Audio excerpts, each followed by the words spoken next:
Setting a clean install for Windows 11 is difficult, but with this guide, it's going to fix a lot of problems for you. It's going to remove all the bloat on just the install CD using a new method I just found out a couple days ago.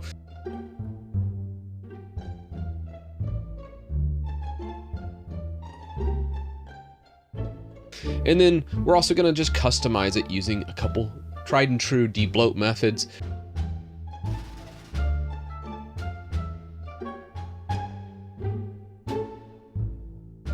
So this is the first trick on here, is mainly just to take the time currency format and change this to English World.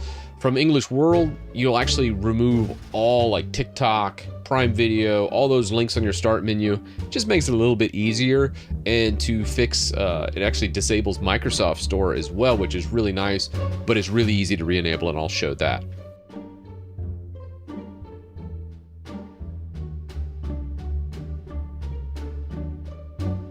Typically, I always like Windows 11 Pro. If you have Home, I highly recommend upgrading to Pro. Use a key, whatever you can find, because then you can really use group policy a lot easier.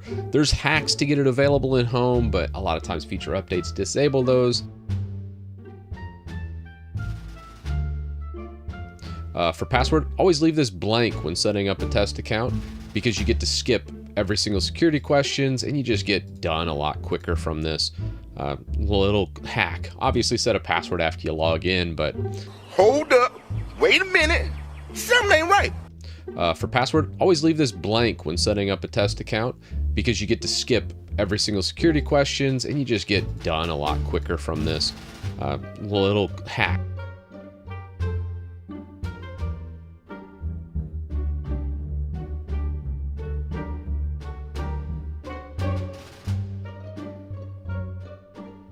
With the world, obviously, you can see we don't have any of the shortcut links for any of the other bloatware, whether it's Amazon Prime, TikTok, all that garbage.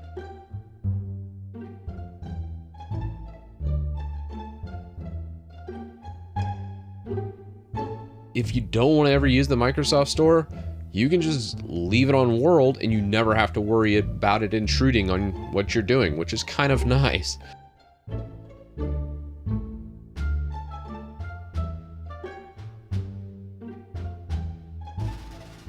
Cut off one head.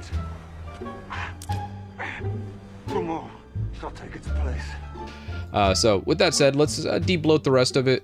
This one, we're going to use my script.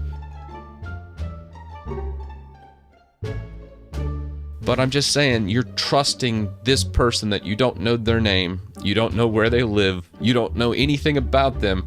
You just know that your favorite YouTuber or some software company or maybe a tech news article recommended it. And you're entrusting your entire security, your entire livelihood is on some people's computers. You're entrusting it to that person.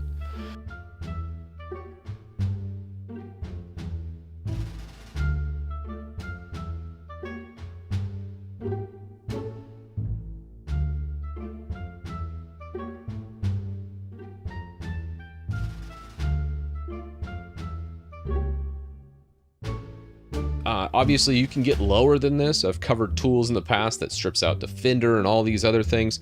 I kind of caution against that just because I still want you to run updates. I still want you to not have anything break on your system. And I don't want you to be missing any dependency for like a video game.